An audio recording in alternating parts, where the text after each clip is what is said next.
Doctor Ramakrishnan, താങ്കൾ ഇപ്പോൾ ഇതിൽ പങ്കെടുക്കുന്നത് ഒരു വിദ്യാഭ്യാസ വിചക്ഷണൻ എന്ന നിലയ്ക്കാണ്. ഒരുപക്ഷെ ഈ ചോദ്യം ഇപ്പോൾ പ്രഖ്യാപിച്ച നടപടികൾ മതിയായതാണോ എന്ന ചോദ്യം താങ്കൾ അങ്ങനെ ഉത്തരം പറയേണ്ടതാവില്ല. പക്ഷേ നമ്മുടെയൊക്കെ ഓർമ്മയിലുള്ള ഏറ്റവും വലിയ ഒരു കുംഭകോണം തന്നെ ഇതുമായി ബന്ധപ്പെട്ട് നടന്നിരിക്കുന്നു. ഇത് ആരെങ്കിലും പറയുന്നത് പോലെ ചില വ്യക്തികളുടെ സ്വഭാവ വൈകല്യം കൊണ്ട്, ധന താല്പര്യം കൊണ്ട് ഉണ്ടാകാവുന്ന, കൃത്രിമമായി ജയിച്ചു കയറാനുള്ള താല്പര്യം കൊണ്ട് ഉണ്ടാകാവുന്ന ഒരു സംഭവമല്ല. അതിലപ്പുറമുള്ള മാനങ്ങളുണ്ട്. അത് ഇനി നടത്താൻ പോകുന്ന പരീക്ഷകളുടെ സുതാര്യത ഉറപ്പുവരുത്താനുള്ളൊരു കമ്മിറ്റി കൊണ്ട് പരിഹരിക്കുന്നുണ്ടോ? അവിടെയും ഇവിടെയും ഈ ചെറിയ പരൽമീനുകളെ മാത്രം പിടിച്ചുകൊണ്ടുള്ള പോലീസ് നടപടികളിലൂടെ അത് തീരുന്നുണ്ടോ? ഇന്ന് പ്രഖ്യാപിച്ച നിയമം, പബ്ലിക് എക്സാമിനേഷൻ കൃത്രിമം തടയൽ നിയമം, പൊതുപരീക്ഷ കൃത്രിമം തടയൽ നിയമം, അത് നേരിടാൻ പര്യാപ്തമാണോ? 3 വർഷം മുതൽ 10 വർഷം വരെ തടവ് ഇങ്ങനെ ഒരു കൃത്രിമം നടത്തിയാൽ അവർക്ക് കിട്ടും. 1 കോടി രൂപ പിഴ ഉണ്ടാവും എന്നാണ് പറയുന്നത്. പക്ഷേ ഒപ്പം തന്നെ ഇതിന് വിവരം കൊടുത്തവർക്ക് സംരക്ഷണം, വിസിൽ ബ്ലോവേഴ്സിന് സംരക്ഷണം കൊടുക്കണമെന്നൊരാവശ്യം ഉയർന്നിരുന്നു. അത് നടപ്പായിട്ടില്ല. ഒപ്പം തന്നെ ഇങ്ങനെ ഒരു തട്ടിപ്പ് ഒരു സംസ്ഥാനത്ത് കണ്ടെത്തി അത് അന്വേഷണം തുടങ്ങിയാൽ DYSP ഒക്കെയാണ് അത് അന്വേഷിക്കേണ്ടത്. അത് അന്വേഷിക്കുന്നുണ്ടെങ്കിൽ എപ്പോൾ വേണമെങ്കിലും കേന്ദ്രത്തിനിടപെട്ട് അത് കേന്ദ്ര അന്വേഷണ ഏജൻസിയെ ഏൽപ്പിക്കാം എന്നൊരു നിയമവും നിലനിൽക്കുന്നുണ്ട്. ഇതും വിമർശിക്കപ്പെടുന്നുണ്ട്. ഇത്തരത്തിലുള്ള രീതിയിൽ കൈകാര്യം ചെയ്യാവുന്ന ഒന്നാണോ ഇത്? അതിനപ്പുറം എന്തെങ്കിലും വ്യാപ്തിയുണ്ടോ? Doctor C Ramakrishnan. എനിക്ക് തോന്നുന്നത് നമ്മളിത് കുറച്ചും കൂടെ വിശാലമാനത്തിൽ കാണേണ്ടതുണ്ട്. ദേശീയ വിദ്യാഭ്യാസ നയം വന്നിട്ടുണ്ട്. അതിൻ്റെ ഭാഗമായിട്ടാണ് ഇതെല്ലാം ചെയ്യുന്നത്. എന്താ ദേശീയ വിദ്യാഭ്യാസ നയത്തിൻ്റെ കോർ എലിമെൻറ്റ്സ് എന്ന് പറയുന്നത്? ഒന്നെല്ലാം കേന്ദ്രീകരിക്കണം. രണ്ടാമത് ഇതെല്ലാം തന്നെ കോർപ്പറേറ്റൈസ് ചെയ്യണം, അല്ലെങ്കിൽ പ്രൈവറ്റൈസ് ചെയ്യണം. മൂന്നാമത്തെ കാര്യം എന്ന് പറയുന്നത് സ്റ്റേറ്റിൽ നിന്ന് വിഡ്രോ ചെയ്യണം. അപ്പോൾ ഇങ്ങനെ ഉണ്ടാകുന്ന പിന്നെ സ്വാഭാവികമായും വർഗീയവൽക്കരണത്തിൻ്റെ എലിമെൻറ്റ്സ് ഉണ്ട് എന്നുള്ളത് ആ നയം വരുമ്പം തന്നെ ഞങ്ങളെപ്പോലുള്ള ആൾക്കാർ ശങ്കിച്ചതാണ്. അങ്ങനെ പല മാനങ്ങളുമുണ്ട്. ഇതൊരു തുടക്കം മാത്രമാണ്. ഇത് കേവലം ഇതിൽ മാത്രം നിൽക്കുന്ന ഒരു സംഗതിയായിട്ട് ഏതായാലും ഞാൻ കാണുന്നില്ല.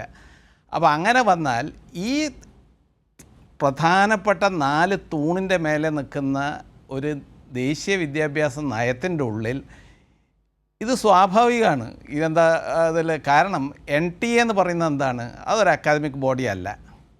കഴിഞ്ഞ തവണ പരീക്ഷ നടത്തിയ ബോഡി അല്ലല്ലോ ഇത്തവണ നടത്തുന്നത്. NTA ഞാൻ മനസ്സിലാക്കിയിടത്തോളം നീറ്റ് ആദ്യമായിട്ടാണ് നടത്തുന്നതായിട്ടാണ് ഞാൻ മനസ്സിലാക്കിയത്. എനിക്ക് അറിഞ്ഞുകൂടാ, ഞാൻ അങ്ങനെയാണ് മനസ്സിലാക്കുന്നത്. ഇത് കഴിഞ്ഞ പ്രാവശ്യം വരെ CBSE മറ്റെല്ലാം നടപ്പിലാക്കിയത്. അപ്പോൾ ഇതൊരു ഇവൻറ്റ് മാനേജ്മെൻറ്റ് എന്നുള്ളതിൽ അപ്പുറത്തേക്ക് ഇതിനെ കാണേണ്ട കാര്യമില്ല. പിന്നെ വിദ്യാഭ്യാസം തന്നെ ചരക്കായി മാറുമ്പോൾ എങ്ങനെ പെട്ടെന്ന് ലാഭം ഉണ്ടാക്കുക എന്നുള്ളത് വളരെ പ്രധാനമാണല്ലോ. അപ്പോൾ അതിൻ്റെ മാർഗ്ഗങ്ങൾ സ്വാഭാവികമായും ഇതിൻ്റെ ഉള്ളിലെല്ലാം ആന്തരികമായിട്ട് ഉരുത്തിരിഞ്ഞ് വരും. അങ്ങനെ വരുമ്പം ഒരു താൽക്കാലികമായി ഉണ്ടാവുന്ന ഒരു പഴുതടക്കലെന്നോ ഇല്ലെങ്കിൽ നമ്മൾ ജനങ്ങളെ പ്രീതിപ്പെടുത്താനെന്നുള്ള രീതിയിൽ കാണുന്നതിൽ ഒന്നിലപ്പുറത്തേക്ക് ഇതിനെ കാണേണ്ടതില്ല. ഇതിൽ നമ്മൾ ഡോക്ടർ രാമകൃഷ്ണൻ, അപ്പോൾ താങ്കൾ എന്താണ് പറയുന്നത്? പുത്തൻ വിദ്യാഭ്യാസ നയത്തിൻ്റെ അലകും പിടിയും മാറേണ്ടതുണ്ട്. അതിൻ്റെ വിദ്യാഭ്യാസം ഒരു മാർക്കറ്റ് പ്രോഡക്റ്റാക്കി മാറ്റുക, ഒരു ചന്ത വിഭവമാക്കി മാറ്റുക എന്നതിൻ്റെ നയം മാറേണ്ടതുണ്ട്. തീർച്ചയായിട്ടും ഈ പരീക്ഷാ രീതി മുഴുവൻ പൊളിച്ചെഴുതിക്കൊണ്ട് മറ്റേത് സമ്പ്രദായത്തിലേക്ക് പോകണം എന്നാണ് താങ്കൾ പറയുന്നത്? ഒരു കാലത്ത് പഠിച്ചിറങ്ങുന്ന, ഞാനൊക്കെ പഠിച്ചിറങ്ങുന്ന സമയത്ത് അങ്ങനെയായിരുന്നു. പഠിച്ചിറങ്ങുന്ന ആ മാർക്ക് വെച്ച് പ്രൊഫഷണൽ കോളേജുകളിൽ ചേരാം. പിന്നീടാണ് എൻട്രൻസ് വന്നത്. പിന്നീടാണ് അത് ഏകീകരിക്കപ്പെട്ടത്. ഒരു രാജ്യം ഒരു പരീക്ഷ എന്ന നയത്തിനനുസരിച്ചാണ് ഈ സമിതി NTA ഉണ്ടായത് എന്ന് നമുക്കെല്ലാവർക്കും അറിയാം. 2017 അതുണ്ടായത്. അത് മുഴുവൻ റദ്ദാക്കിക്കൊണ്ട് പഴയ രീതിയിലേക്ക് തിരിച്ചുപോയി പുതിയ സമ്പ്രദായത്തിൽ അത് നടപ്പാക്കണം എന്നാണോ താങ്കൾ നിർദ്ദേശിക്കുന്നത്? നമുക്കത് ഇത് കാണാം. ഈ നീറ്റ് എന്ന് പറയുന്ന സംവിധാനം നമ്മുടെ ഭരണഘടനാ ബെഞ്ച് 2016 ഇതിനെ ആദ്യം 2013 സുപ്രീം കോടതി തന്നെ ഇത് സ്റ്റേ ചെയ്തിരുന്നു, ഒരു 115 ഹർജി എല്ലാം വെച്ചുകൊണ്ട്. അത് കഴിഞ്ഞ് 2016 നോക്കിയപ്പോൾ എന്തെല്ലാം പ്രഖ്യാപിച്ചത്? കാരണം നമ്മളൊന്ന് തിരിഞ്ഞു നോക്കേണ്ട ഒരു ആവശ്യമുണ്ട് യഥാർത്ഥത്തിൽ. അന്ന് പ്രഖ്യാപിച്ചതെന്ന് പറഞ്ഞാൽ പ്രവേശനം സുതാര്യമാവും. ഇതാണ് ഒന്നാമത്തെ കാര്യം. രണ്ടാമത്തെ കാര്യം, പ്രവേശനം മെറിറ്റിൻ്റെ അടിസ്ഥാനത്തിലാവും. മൂന്നാമത്തെ കാര്യം, നിർബന്ധിത പിരിവുണ്ടാവില്ല. നാലാമത്തെ കാര്യം, കുട്ടികൾക്ക് പലതരത്തിലുള്ള എൻട്രൻസ് പരീക്ഷ എഴുതേണ്ടതില്ല. നോക്കണം, കുട്ടികളുടെ പക്ഷം അവസാനം കുട്ടികളുടെ പക്ഷം ഇങ്ങനെ ഉണ്ടാവുന്ന ചില കാര്യം എന്താ സംഭവിച്ചത് നമുക്കറിയാമല്ലോ. സംഭവിച്ചതെന്ന് പറഞ്ഞാൽ കോച്ചിങ് സെൻറ്റേഴ്സിൻ്റെ പ്രളയമാണ് ഉണ്ടായത്. കാരണം മത്സരം മുറുകി, അതേപോലെ തന്നെ സുതാര്യത എന്ന് പറയുന്ന ഒന്ന് ഇല്ലാതായി. മെറിറ്റ് എന്ന് പറയുന്നതിന് എന്തായാലും 0% കിട്ടിയാലും രക്ഷിതാവിൻ്റെ കീശയിൽ പൈസ ഉണ്ടെങ്കിൽ ഏത് പ്രൈവറ്റ് കോളേജിൽ നിന്നും വാങ്ങാവുന്ന ചരക്കായി ഇതിനെല്ലാം മാറി. ഏത് നമ്മൾ കേട്ട വിധിന്യായവും അതിൻ്റെ തുടർന്നുണ്ടാവുന്ന പ്രഖ്യാപനവും ഇന്ന് അതിന് പറ്റുന്ന രീതിയിലൊരു നയരൂപീകരണം വരുമ്പോൾ നമ്മൾക്ക് ഇതിൽ നിന്ന് അപ്പുറം എന്താ പ്രതീക്ഷിക്കേണ്ടത്?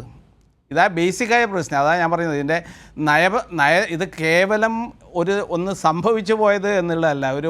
ഇതിന് ഒരുപാട് പഴുതുകളുള്ള ഇനിയും ഒരുപാട് കാര്യങ്ങൾ നടത്താൻ ഇനിയിപ്പം നാഷണൽ ടെസ്റ്റിംഗ് ഏജൻസി എന്ന് പറയുന്നത് കോളേജിൽ അഡ്മിഷനിൽ എൻട്രൻസ് എക്സാമിനേഷൻ നടത്താൻ പോകുകയെന്നാണ് നയം പറഞ്ഞിട്ടുള്ളത്. നമ്മൾ തൊട്ടടുത്ത കോളേജിലെ അഡ്മിഷൻ അടക്കം നടത്താൻ പോകുന്നത് NTA ആണ്. ഈ NTA വെച്ചിട്ടാണ് ഞാൻ കാസർഗോഡ് വരുന്നത്. എൻ്റെ തൊട്ടടുത്ത വീടിനടുത്തുള്ള നെഹ്റു കോളേജിൽ എൻ്റെ നാട്ടുകാർക്ക് കിട്ടുമോ ഇല്ലയോ എന്ന് എനിക്ക് അറിഞ്ഞുകൂടാ, ആർക്കാ കിട്ടുക. അപ്പം ഈ രീതിയിലുള്ള അമിത കേന്ദ്രീകരണത്തിൽ വ്യക്തമാണ്, താങ്കളുടെ വികാരവും അതുപോലെ തന്നെ വ്യക്തമാണ്.